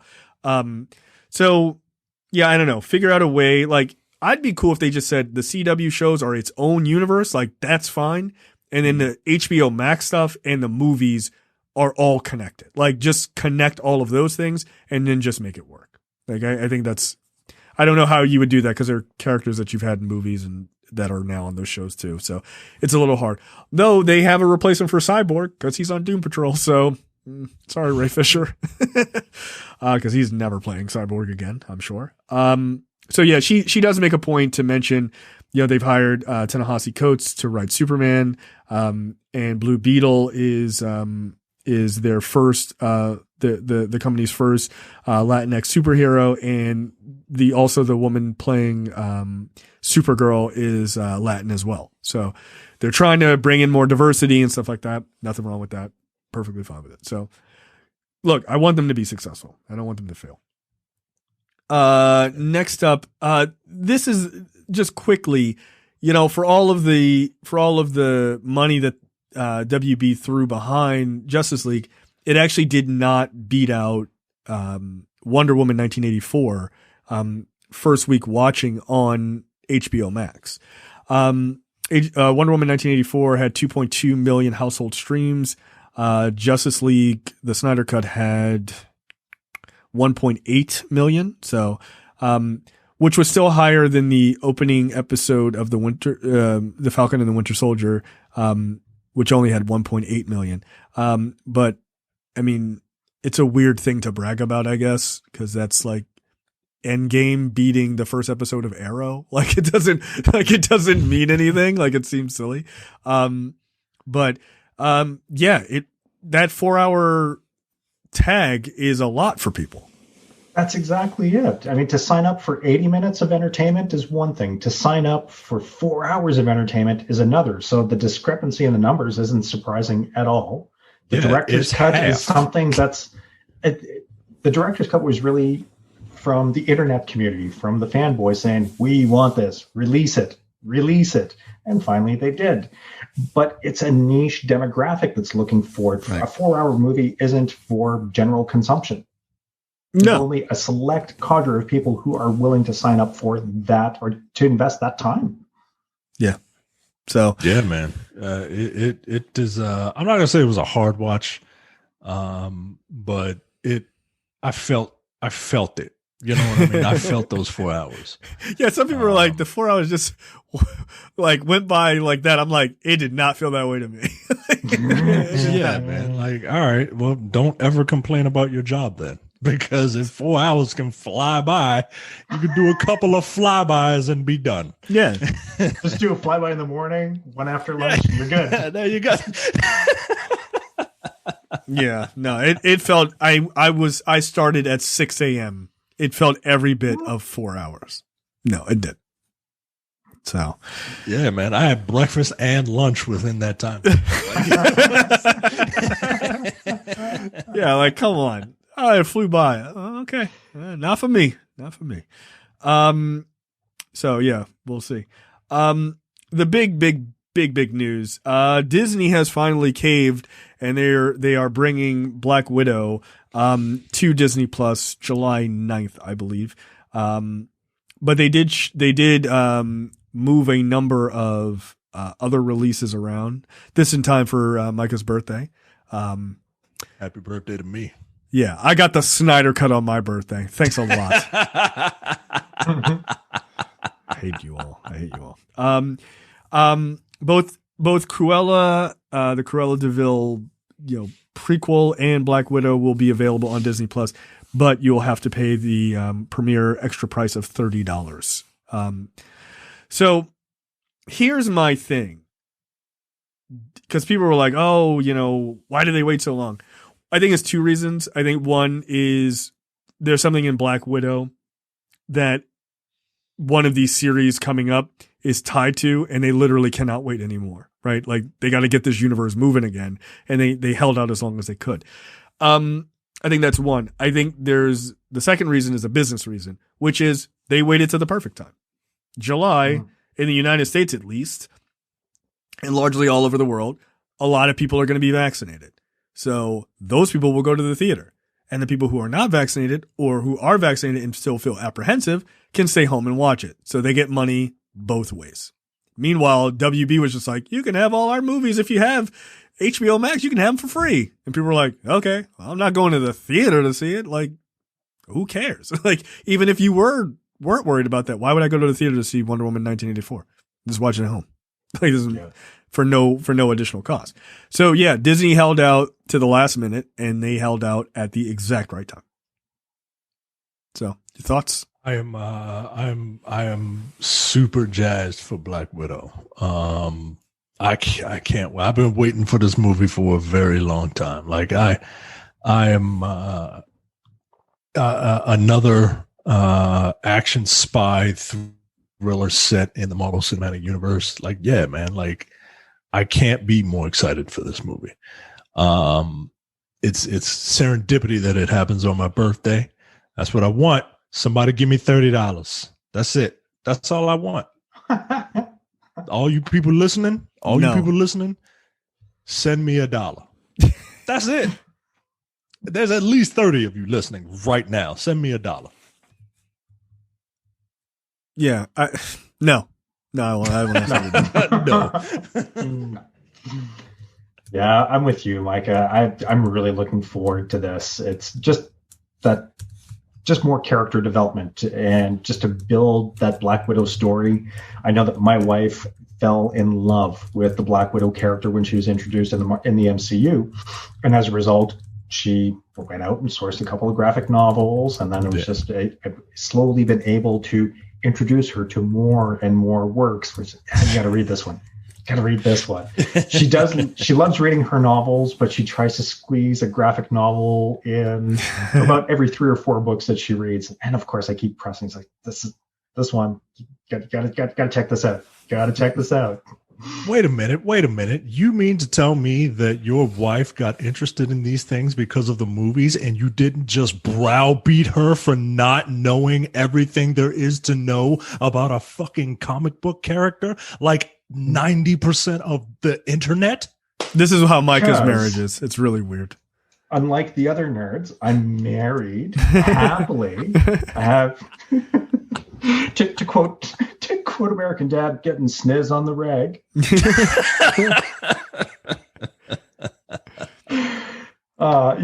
It's I mean, you can compete for the Highlander Uber Nerd title if you'd like. I will gladly concede it. Right. And you can eat your burritos and have your carafe of Coke or Mountain Dew, whatever. But no, like, I mean, bring them on board, teach them, educate them, show. It's such a rich mythology in both universes, in Marvel and DC. It is modern day mythology. So to introduce people to all of these characters and the intricacies that have been worked in for decades, goddamn, my knowledge, what I used to know as a kid, it's gone. It's gone. The stories have expanded so much. The characters have expanded so much. And it's like, what? This guy's gay now? That's amazing. Right. Okay. Right. Inclusivity. Way to go. Yep. Wait a minute. They weren't around when I was a kid. This is now they're the representation. Everyone is straight. All the characters are straight. There's no gay characters. Like, oh, really? You sure? Okay. Yeah, it's like it is kind of amazing. Yeah, I don't really get the browbeating thing. Like it's why don't you know this? Because I don't. I'm sorry. I don't know that. But it's no. Look, there's a lot. Like this movie and this particular character, like I gotta watch that trailer again. I'm probably gonna watch it in a second. Just the fact that they're kind of giving her the like this is her family, for better or for worse. Back in Russia, and they're all these sort of analogs of characters that we've known, and just and they're a little weird, and they're a little fucked up. And I kind of love that. And then you also have Taskmaster, who just looks like an absolute badass. And the scenes between the two of them look incredible. Look, I think there's a good chance that this is her Winter Soldier. And that it is equally on par. I mean, there's a reason why Winter Soldier is considered one of the best in the MCU by most people. Because people love a good military action story. They just do. They do. Like, you can't help it, man. Like, there was some, like, super viral tweet that happened the other day, and a couple weeks ago, and they were like, all Marvel movies are just, pushing up the military industrial complex. I'm like, well, one, that's a little silly. Like, if you actually watch the movies and, like, see. Reductionist. Yeah, it's a bit reductionist. But at the same time, I'm like, I mean, Winter Soldier is pretty good. Like, it is. It is. But it's like one dude fighting against a corrupt government. Like, yeah. The Winter Soldier also said that the Patriot Act is bad. Right. Like that's the point of that movie, right? Like symbolism. Right. Like, the U.S. government is the bad guys in all the Marvel properties that involve the government. Yeah, they're never the good guys ever. Yeah. So I'm all in for this. Like, I think it's cool. I am bummed that this is not going to be a normal year, that Scarlett Johansson doesn't get a chance to get this like fully in theaters, right? Like that is where it would be seen exclusively. Cause I think this is $1 billion movie, and it would have been dope for Marvel to have $2 billion female led superhero movies. Like, I think that's cool. Now it'll be interesting to see if they release the numbers of what they make on the premiere side and couple that with what they make in the theaters to try to like figure out like roughly what they would have made. I mean, obviously you don't know how many people are sitting at home watching for $30, right? It could be a family of 4, so it's not a 1-to-1, but you could get a rough estimate of what it did, what it could have made. So, yeah, I think that's awesome.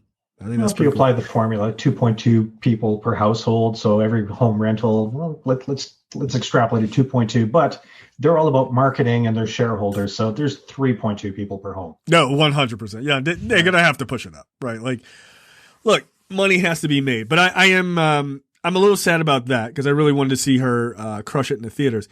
That being said, look, if the theaters are not safe in July, I will happily pay the $30. I might actually happily pay the $30 anyway, to be honest. I very well might. As much as I like Black Widow, I'll happily pay that. Look, knock it off. When Spider-Man comes out in December, I'm going to the theater. There are lines, okay? There are lines. And that is mine. So, and I'm sure that is the same for Micah. And I don't even need to look at him to know that that's true. They're all the characters, right?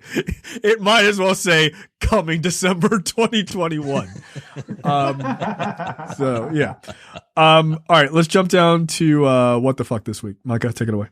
A woman recently took to Facebook to share photos of a giant moth she stumbled across. Pam Taylor posted the first photos of the frighteningly large insect back in February. The pics show a huge gray moth clinging to a tree branch. To show just how large the moth really was, the woman also photographed it next to her open palm. Obviously, the photos got a lot of attention from the other amateur photographers, and many of them recognized the species as the giant wood moth. Where does this take place?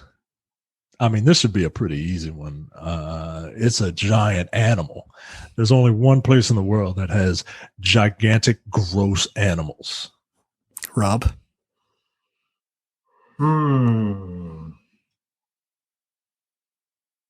Gigantic, gross animals. You know what? I'm going to try Madagascar on this one. Close. Madagascar is an island. This is an island continent of Australia. Okay. Because Australia is the birthplace of everything deadly.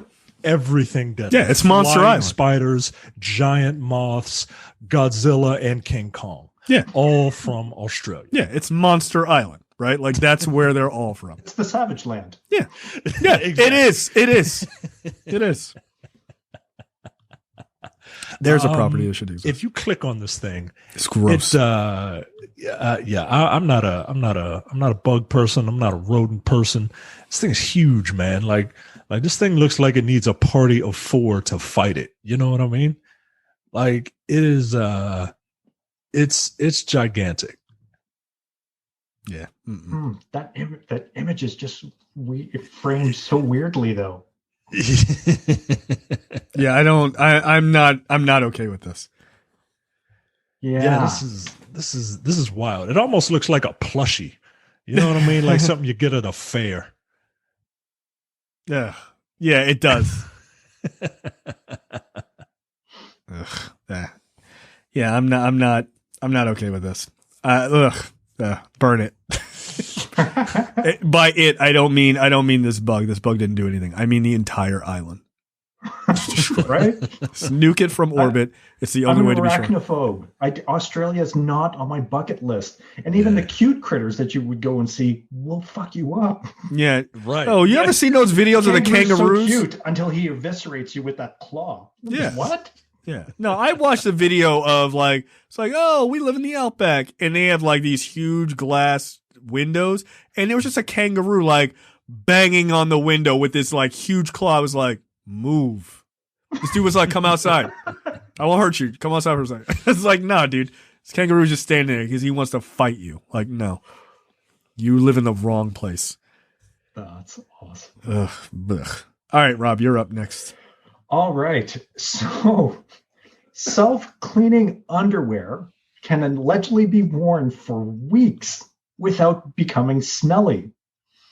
So, there's a company based out of X that has designed the world's cleanest underwear. It's an innovative self-cleaning undergarment that can be worn daily for weeks, even months, without becoming smelly.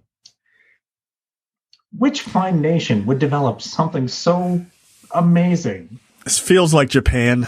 This feels like a Japan. Yeah, I was gonna say Japan. Let's see, who don't wash their ass? Florida. Is it Florida? Could be Florida. It feels like Florida. You know what? I should say Florida because I don't want to be disparaging to India. So yeah, Florida. You're going to have to go further north, a little bit closer to us. It's actually a Minnesota-based company. Oh, Yo, come on. Yeah. But it gets cold. You don't want to take your undies off. No, you know what? You know what? I'm putting this one on Canada. That's close enough to you. That's close enough. No, you got to take that. This is not a Canadian innovation. No.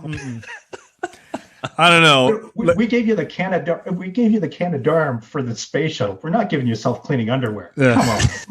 Yo, self-cleaning underwear. Like, just no. God. That's not a thing. No, it's not self-cleaning. That's a lie. That's a lie. The only thing that's self-cleaning is soap. That's it. That's the one thing on the planet. And I'm borderline on that. Okay, so ever see a soap stain? What do you clean that with? Just throw it away. Just get rid of it. Ugh. Yeah, self-cleaning underwear. God, that's like people who, I don't know. Like that just feels like people who are lazy coming up with a quote unquote invention. And it's like, dude, you just put dryer sheets in your pants. Like that's not self-cleaning underwear. Like you're just a bum. You're just a bum. Rubbing your sweatpants with Febreze and fabric softener doesn't count as washed. well, all right. I don't want to go that far. Like back in the day, I'm kidding. But no, like, yeah, like, hey, if I just spray Febreze down my pants, like, that's not clean. That's not clean. It smells better. It's not clean. Ugh. Yeah, that's got college student ideas written all over it. Someone took a couple of bong rips and they were like, hey, man, I got this great idea. No, you don't. You don't. I assure you. Like, is it made of denim? Like, I don't wash jeans every time I wear them, right? But at the same time, like, my bare ass ain't touching the jeans either. So I don't. They have to be made of denim. Like, if this is gonna sell, they have to be made of denim. And I'm not sure I would want to wear. But for your kids, this would be amazing. That you wouldn't have to get them to just have your Sunday through Saturday undies. You could have your January through December undies. No. Little kids? No, they're monsters. Are you kidding me? Ugh. Even if it was denim, it would not work. So apparently this is marketed to people who travel the world, but I guess on foot. Right. You walking there? I don't know, man. I've been on some long flights and I'm thinking that's, if I landed at my destination in a fresh pair of underwear, that would be amazing. Apparently it is breathable, ultra soft, UV blocking. The underwear blocks UV rays from the sun. The underwear blocks UV rays from the sun. The underwear. The rays that we use scientifically to kill bacteria are blocked by the condoms. I don't get this. It's wrong. It is you guys who are wrong. These underwear are amazing. My God. All right, get this out of my face. Yeah, this is insane. My story. Illegal cockfighting. Rooster kills man. Slashes owner in the groin. Apparently, and I didn't know this. Did you guys know that in cockfighting they actually strap blades to the rooster? To the back of their talons and stuff because they kick up. So that's it. Oh, shit. Yeah, I didn't know that. So apparently a rooster the fact that you do know that makes me question what you do up there in your extracurricular activities. Does Rob run a cockfighting ring? Oh yeah, yes. Everybody knows. You just throw some razor blades on your little Jerry over there. Little bit, a few razor blades and some cocaine. Now you got a cockfight. Cockfighting is the wildest thing. I just want to watch two chickens fight each other. What is wrong with you? There's nothing else going on down there. Nothing. But if we didn't call it, if we called it Pokemon battling, then everybody would think it's cute. Yeah, well, they got like fire powers. Like that's awesome. Yeah, they're literally just getting rodents to attack each other for money, right? Like they get money. Is that the deal? They fight for the honor. For money, just to collect them all. Pokemon fighting. Yeah, we do have a show where we teach kids that cockfighting is okay. Like it's a bit weird. We do. Teaches children how to properly care for animals by capturing them in the wild and forcing them to fight other animals. Like that. That's not animal care. Walking around in cages. And the first words of the theme song, I want to be the very best cockfighting. At cockfighting. Yeah. Japanese cockfighting. So this rooster with a 3-inch blade strapped to its leg slashed its owner to death during an illegal cockfight. I like that they had to specify illegal. So Micah, where did this happen, buddy? Where did this happen? Oh man, it's gotta be some Spanish speaking country, right? And not like, I'm talking about like Latin America, not like European Spanish. So, the easy money is on Mexico, right? Like, cause stereotypes, but I'm going to say, Chile. You've been to Chile, haven't you? I have, yes. I spent all my time there watching cockfights. Yeah, specifically for them. So yeah, that's why I flew to Chile, was for the world renowned cockfighting. It's like, I gotta see this.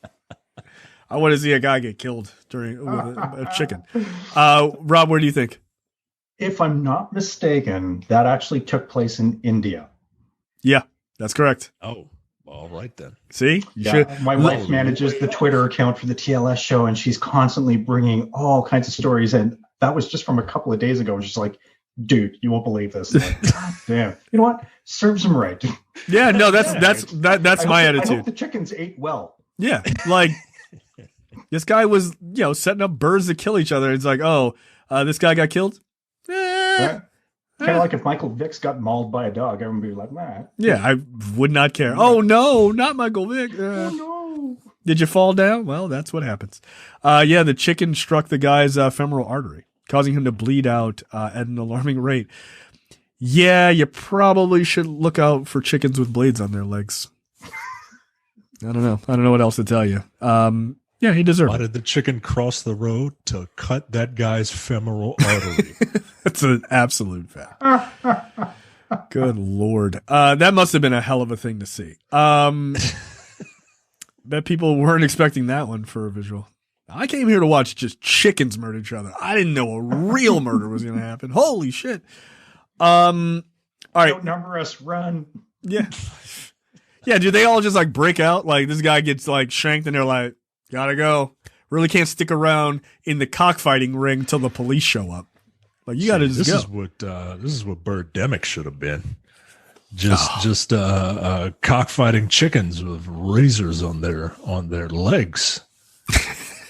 Have you ever seen Birdemic, Rob? I think I have, because I do have a love of B movies. I enjoy watching just that crap cinema. And if I'm not mistaken, Birdemic was one of those that fell right into line with, Two-Headed Shark Attack, where it's like, this looks so bad, I have to watch it. But absolutely. Doesn't commit to memory. Yeah, no, that's probably for the best. I absorb it and go, wow, that's exactly what it was. Yep. That was the best work of Deborah Gibson's career. Oh my God. Two-Headed Shark Attack. Or Sharktoctopus. That's one of them, unfortunately. Trailers this week, Stowaway. This is a upcoming Netflix movie. It's got a very good cast. Toni Collette, Anna Kendrick, what's a handsome Asian dude's name? Johnny Gat. Daniel Day Kim. Yeah, Daniel Day Kim. And it's about there's a team of astronauts who are on a 2-year mission to go to try to colonize Mars, and some engineer who was working on their space shuttle somehow got trapped and knocked out, and he ended up being a stowaway on the ship. Which is cool. Like everybody's like, all right, shit happens, like no big deal. But then they find out that their life support is only enough for 3 people, not 4, for them to make it. Because it got damaged, I guess, in the in takeoff. And now they have to make this like moral decision about, do they, get rid of the stowaway, or do they try to make it? And it seems like they're all trying to make it. And they seem to be taking a different choice than I would make. What do you guys think? Yeah. This would be us LARPing Among Us, and we would just eject this fool. No, this looks very interesting, and I wonder. One of my favorite movies, sci-fi movies, is Sunshine. It's a great movie. But that movie kind of gets a little too like horror movie-ish. Like one of the villains gets like space dementia or whatever, and he kind of flips out. I'm wondering if that's going to happen here. Like, I wonder if one character, like you said, last hired, first fired, right? Like, yep. Like people are one character is going to definitely want to get rid of the stowaway. One character is going to be like, no, we can try to do it. and the other one is kind of like a maybe, but is being influenced by the good person, so that the evil person is just like, or the person who wants to get rid of him is just like, look, you don't get rid of him, I'm gonna get rid of all y'all. Right. I'm curious to see if that's what happens, but I don't know, man. But it does look good, which is weird because this is a Netflix science fiction movie, and they generally aren't that great. Yeah, no, it looks interesting. It is a fun-looking premise for sure, and I'm with you guys. I'm very utilitarian perspective, and it's a pretty simple shell game for me. So, okay, so we've got 3 astronauts, and we've got 1 ground tech. Well, which of these things doesn't belong here? So it's right? Sorry. Right. I mean, what can you bring? He's like, I can learn. I'm like, together, we're an elite cadre. We're ready for this, and you're the wild card. You're the wrench in the works that fucked up the life support system. Bye. Yeah. Look, don't fall asleep, because you're gonna wake up in a spacesuit outside. Like, yeah, but I ain't getting rid of no spacesuit. All right, that's fair. It hit the button. Interesting how they do that, because I mean, to me, that's just how it's going to play out, because you've got one character who's on the outs who definitely has self-preservation on his mind. You're going to have someone that's on board with doing everything to keep everyone else alive. You're going to have someone who's just ready to jettison the extra cargo and be done with it so everybody survives. And you're going to have that fence sitter that's going to get on board with the tech. And it'll be interesting to see what happens. And what I'm curious about is if we're going to have some kind of twist as to why he was actually on the vessel to begin with. Because one of the interesting scenes when they take him out of the panel, like they're removing the screws. So he was screwed. That panel was screwed shut while he was in there. And if you were in there with just your fall harness as opposed to your 5-point seat restraint, that was a bumpy ride up. Yeah, he looked like he had like some sort of a couple of cuts, but I don't know if you were jostled around in an instrument or behind an instrument panel where all the gear and pipes are. Might be a little bit more banged up than that.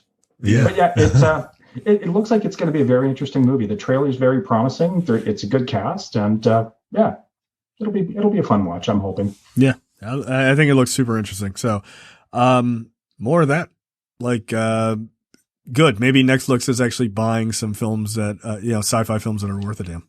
Like the ones that they make in house are generally not good. They just really aren't. But, yeah, that looks like a super interesting, film. Any, parting words? Rob, do you want to, give your plug for your show, please.